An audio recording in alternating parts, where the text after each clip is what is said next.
Recently, I came out with a video talking about Overwatch 2 and how the game needs to change. A lot of people in the comments have said that the game is in a really good state right now, or better than it's been in a while. To get this out of the way, we will use an analogy with this explanation. If I set your house on fire, it burns to ashes, and I collect all those ashes with a vase. I give it to you, and I say, look, it's a cool looking vase. That doesn't change the fact that your house is burned down. Just because the past 8 seasons of Overwatch 2 were bad, doesn't make Season 9 much better. A lot of other people also agreed that the game is bad and isn't as fun as it used to be. It's okay to think that it's fun or not fun, but a lot of people in the comment section feel like I just spat in their mouth by saying the game isn't good. You can disagree, but like some other people in the comments, you can do so respectfully. An issue that not a lot of people realize is that there are a bunch of different experiences that everyone is having. You know, there's skill-based matchmaking, there's quick play versus competitive, PC versus console, bronze lobbies versus champion lobbies. People are always going to be seeing things totally different, especially in this game.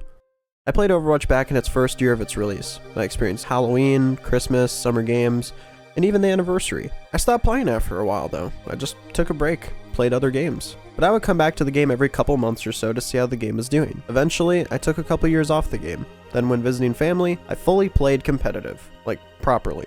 I got to around Diamond or so, and I didn't really care to climb any higher because there was SR decay. I would watch YouTubers like Muzulk, Zilbrad, and Saltyfish because they brought a lot of light into Overwatch, and it was really fun to watch them. It made you kind of realize that there was a lot more that you could do in the game. There's a lot of tips and tricks as well. I never watched competitive play, even though Blizzard was pushing heavily for esports, and I'm glad I never did, because I would have lost the fun for this game years ago. After not playing for once again another year or two, I came back right after Roll Queue was added. And surprisingly, I was enjoying the game, and then I faded out. I was very in the know when it came to going from Overwatch 1 to 2. I found out that Jeff Kaplan had left, I found out that PvE was announced for Overwatch 2, that was the whole selling point, and that we were going from 6v6 to 5v5. One thing to acknowledge is that Orisa was completely different, Doomfist wasn't a tank, and there's some other minor stuff I don't really care about, but certain characters being a little bit stronger, weaker, whatever. We were told as a community that Overwatch 2 is releasing early, and that PvE will be coming later. On top of this, they changed their entire monetization for the game. In Overwatch 1, at every single level, you were given a loot box. You could buy these if you wanted to, or eventually they added it, you could do weekly challenges to get a loot box for winning games in arcade. And if you got duplicates, which I believe they eventually took out, or you just plain got coins, you could use that to buy specific skins you may have wanted. But understand, everything was free in the game. You spent the $40 to $60 for the game, and everything that was in it was free. Besides limited time events and other, certain things that were happening, those were the only times where you couldn't buy something in the game. And then we got this meme of XQC. They opened my boxes! My 1,256 boxes! I was collecting those, bitch! Now, going into Overwatch 2, we were given a battle pass and an item shop. There are a few things to take from this, but first, let's hear a word from our sponsor. I'm just kidding. We're not actually doing that. Don't skip a minute ahead or anything. Anyways, the problem with the battle pass still to this day is that you don't earn any Overwatch coins. Overwatch coins is your V-Bucks. You don't earn Overwatch coins that you put into the battle pass. On top of this, they later added in credits. Basically Overwatch coins originally, like in the first game, but now they're kind of dumbed down, you can't buy everything with them. They use the credits to compensate for the issue of not earning Overwatch coins, but it's kind of like wanting a peanut butter and jelly and you just kind of were given a peanut butter sandwich with crackers. One issue that I had is that the battle pass was something that you needed to purchase every single time, using $10 every time. And there was also about 65 useless items that no one was ever going to use, like sprays and charms, mostly, and also souvenirs. No one ever used those. And the item shop had skins that didn't look good and were not worth $20 per skin. And still, till this day, you can earn Overwatch coins weekly, but only 60. And that is if you complete almost every single challenge. I think you can not finish one of them and that's it. Now, you're probably about to comment, but you don't need to buy the battle pass. This is half and half true. I agree that you don't need to buy it every time. For this game's life cycle, you needed to buy it every season that a new character was out, besides Kiriko, if you were an Overwatch 1 player. Reason being is that these characters were usually broken on launch. The only character to not be broken, but actually was really terrible because of mechanical stuff and also just abilities, was Lifeweaver. Interesting, stuff that he had, but they reworked him, he's fine now. Ramatra had an ult that was an instant win, or team fight win, if you could combo it with any support ult. like Nano or Transcendence. It never ended if you were close to anyone. It never ended ever unless there was no one close enough to you. And Kiriko came out before Ram, and she had Suzu, which cleanses and gives immortality. On top of this, she does around, at least now, 2.5 times headshot damage. I could be slightly off on this, but originally she did 3, with kunais, their projectiles. And Mauga completely changed the meta for about 2 weeks, until he was nerfed. What's funny is typically these characters were nerfed after they became free for everyone else. It's impossible for a free-to-play player to get to level 45 of the battle pass, so it incentivizes people to spend money to get the broken thing now, rather than trying to earn it. Kiriko wasn't really changed. I believe she was given random buffs and nerfs, but very, very small, like a slight pinch of anything. And besides monetization, there is an entire gameplay change. 6v6 to 5v5.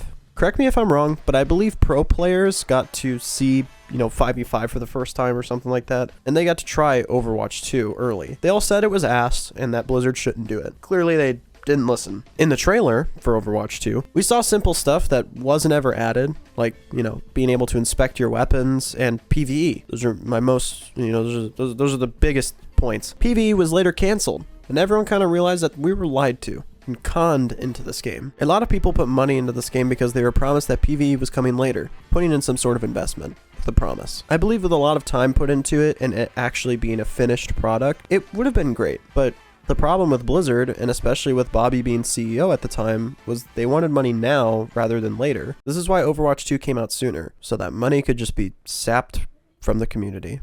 The amount of reskins of old Overwatch skins that are sold in the shop, newer skins that are only available in the shop, and, the first time that they did a collab, the first collab being One Punch Man, had the skins priced so high that there's no point in even thinking about buying it. Problem especially when it came to One Punch Man, is that they probably won't ever come out with it again. And at the time, you couldn't buy specific things from the bundles that you were being sold. They changed this much later, because, in certain places it's like a law. This reminds me of 2 different situations. The next collab they did was with a K-pop group, and in order to get half of the things available, you had to spend around $50 for 2 skins, or $20 for 1. The other situation, Season 6. It was marketed in the trailer that there was going to be 2 specific skins, and it showed that Diablo is going to be the battle pass for this season. The trailer showed Moira and Pharah as legendaries. They required you to spend an extra $40 to get these 2 skins. You got 2,000 Overwatch coins and the battle pass. This was not a bargain whatsoever. Most of the time, Overwatch 2 has been all about money. I remember something from a very long time ago where we basically, as a community, we kind of had to fight for getting all of our stuff from Overwatch 1, so all of our locker wasn't originally going to be in Overwatch 2. Don't know if that exactly happened. Could have. I don't know. I just remember it. I'll probably show something on the screen to justify it. It makes me wonder what it would be like if it was ran by a company that cared and, put effort, like a lot of effort. I explained a lot in my other video that support was strong, and I still agree. I believe the exact quote was support was like God, which a lot of the time, I don't know if you guys know this, plenty of creators in certain things use hyperbolic adjectives and stuff for everything. If you don't understand that, I don't know what to tell you. But now, understand, support has been good for a very long time. It was good, in Overwatch 1. It's always changed the meta. It's really thrown the whole game around, and especially for Overwatch 2, support was strong when the season first started. By first season, I mean like the first season. So for 8 seasons straight, support was really good. And especially because when Roadhog was good, apparently no one understood how Ana worked, so people who were only in, bronze, silver, plat, gold, complained that support was not good enough, and so support was buffed. And tank became worse to play. Tank, no matter what, will always be horrible to play because you are constantly playing rock, paper, scissors. You can't avoid that in 5v5. Understand though, that isn't how Overwatch used to be played. We went to 5v5 because of double shields. But the ironic thing was about going to, 5v5. The whole Orisa and Sigma were the main comp for it. But understand, Orisa got reworked in Overwatch 2's launch, and Doomfist became a tank. Just as, added in there. That's an extra tank to have. Orisa's rework would have been perfect to stop double shields. It would have, just removed a whole shield together. I don't understand. Or it at least would have fixed a part of the problem for them to, kind of work on later. The whole point for having 2 tanks was that as a support, you could have one peel for you. If you don't know what peeling is, it's kind of like you have someone fighting you, you need them to peel, so they come over and you back up or try to run you know, certain things like that. But now that no one could peel for you, they made support way too strong. They kind of tried compensating for the fact that since there is only one tank frontlining, all the support need to keep that one up. I don't understand the logic here, just, you know, both of their heals on one should be fine, but, you know, whatever. A reason for another tank is that they made up what you couldn't do.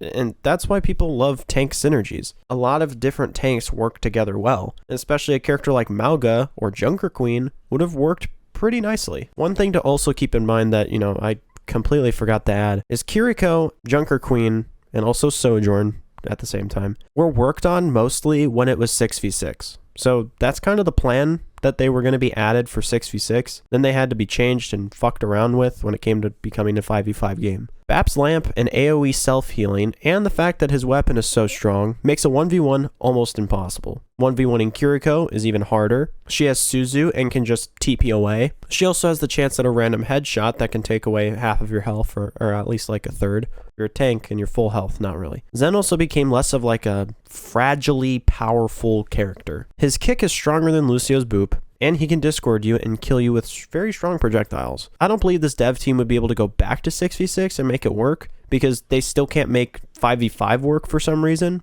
But if they're going to go in this direction, I will give some notes. The DPS passive should either affect everyone but tanks, or tanks should be affected much less. If you wanted to stop every support from having so much sustain, reduce the healing that they produce. Do not reduce how much that they can allow people to receive. Rework Zen and his Discord. If you aren't going to make Discord affect tanks less, with this change to the game, it needs to get changed, like completely. Make it some other ability. You could figure something out. He uses 2 balls, he has like 6 other ones. Make it so that one of them does something else. Change back to the original hitboxes. And if you won't, then reduce the size greatly. And by hitboxes, it's not the hitboxes of actual characters, it's the hitboxes of the projectiles, if you didn't understand. Well, projectiles and everything else. Projectiles is just a, you know, thing that comes to mind instantly. Now, if you're going to keep them the way they are, nerf characters like Widow and Hanzo. Just because Hanzo can't one-shot headshot perfectly doesn't mean that everyone is always at full HP. And remove Widow's ability to one-shot. It doesn't make sense. She can shoot over your shoulder and kill you. With the DPS passive, make it clear that they're being affected by it. There's no way to know. The only way to counter it is just guessing. Stop creating characters that make others useless. Example, Sigma compared to Reinhardt. If you're going to buff a specific piece of a hero's loadout,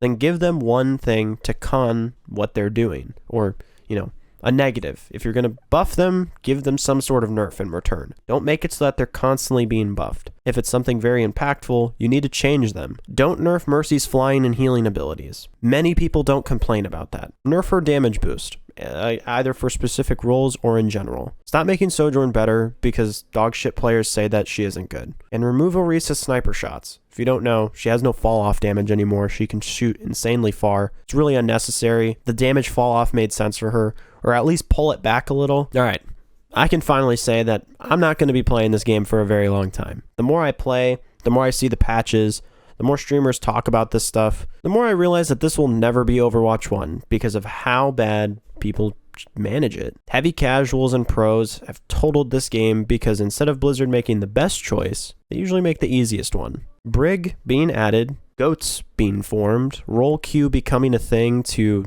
double shield being a problem, and then 5v5 starting in Overwatch 2. It's always been the easiest choice. I will also admit, I've never received so many dislikes on a video before. I got like 50 or something on that video. It's more like, it's like 60%, you know, likes and like overall, but still. This game and its community from TikTok, and mostly being made up of newer players, I'd say, and also, you know, some older players, has created probably one of the most toxic environments. Everyone feels the need to be right and never hear anyone out, no matter what, even if it's like an opinionated video or TikTok. People don't care. People feel the need to say skill issue to any problem you have with the game, or people say copy and paste sort of comments like, tell me you're blank without telling me you're blank. Skill issues is also one of them. Something that involves like Ohio, or I love the part where they said blank time and they started blanking all over the place. It's not funny when I've seen the comment like 1,000 times in every, you know, TikTok section, you know, stuff like that. You can absolutely love this game. I don't though. I'm not making a video on this for a while, unless something like Magic. happens. I don't really want to play this. I appreciate all the recent support on videos lately. Between comments and people subscribing, it's given me more motivation and, allowed me to feel like it's good to keep doing what I'm doing. And I'll always be trying some stuff that's, more new. It's not always going to be the same videos all the time. And if you've watched up until this point, subscribe. It's free and you can always change your mind whenever. You can also like the video if you agreed with anything I said, or dislike because apparently, this game warrants that, or comment down below. Maybe you agree and disagree and you want to say something. I'd like to hear your thoughts. But anyways, I hope you guys have a great day, week, month, could be the whole rest of the year. Doesn't really matter when it is, but I hope it's great for you guys. See ya.